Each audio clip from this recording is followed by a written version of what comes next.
Voilà. Comme prestation en espèces, en effet, vous conseillez les prestations en espèces. Comme prestation en espèces déjà ici, voilà les prestations en espèces dont on distingue. Comme prestation en espèces, nous avions l'indemnité journalière. Nous avions la rente d'incapacité permanente, la rente d'incapacité permanente partielle, la rente d'incapacité permanente totale. Nous avions l'allocation d'incapacité. Ici, c'est la rente de suivant. Nous avions annuité de rente. Et nous avions quoi? Rachat de rente. Voilà en réalité ce qu'on appelle les prestations en espèces. Tout à l'heure, nous avions parlé de ce qu'on appelle les prestations en nature. Comme prestations en nature, on a cité ça. Maintenant, nous citons carrément maintenant les prestations en espèces. Voilà sur quoi est-ce que le baccalauréat F8 en GSS est basé. Donc, si vous maîtrisez ceci, ça veut dire qu'automatiquement en GSS, vous avez au moins 8 secondes à l'examen. Voilà, maintenant on avance. Maintenant, à ce niveau, pour identifier les types de prestations qu'on venait de citer, pour connaître par exemple l'allocation d'incapacité, on vient juste ici. On va mettre ici de 1% jusqu'à 99%. Le taux d'incapacité, si c'est compris dans ces nombres ici, ça veut dire que c'est l'allocation d'incapacité.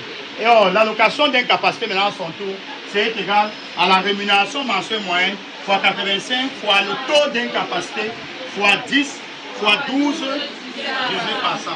Maintenant, à ce niveau-ci, nous avions la rente d'incapacité permanente. Si le taux est à 20, ça veut dire que si le taux dépasse déjà 20, on ne parle plus de ceci, on parle plutôt du monsieur-ci. Donc la rente d'incapacité permanente, c'est lorsque son taux est égal à 20. Voilà la formule rémunération mensuelle moyenne fois 85 fois le taux sur 100. Maintenant, à ce niveau-ci, nous avions la rente d'incapacité permanente partielle. Son taux est compris entre combien? 21% à 99%. Voilà, il y a la même formule. RRM fois 85 fois le taux sur 100. Et enfin, nous avions ce qu'on appelle quoi? 66,66%, c'est l'exception. L'exception, ça veut dire quoi?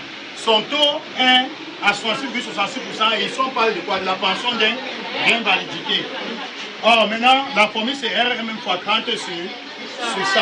Et enfin, si une personne a un taux d'incapacité de 100%, ça veut dire qu'il est mort.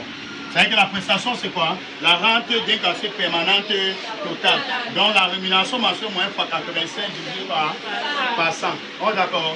Maintenant, ici, nous allons parler de ce qu'on appelle la rente de suivant. Quand ils sont pas dans la rente de suivant, quelle est la différence qui existe entre la rente de suivant et la rente d'incapacité permanente totale?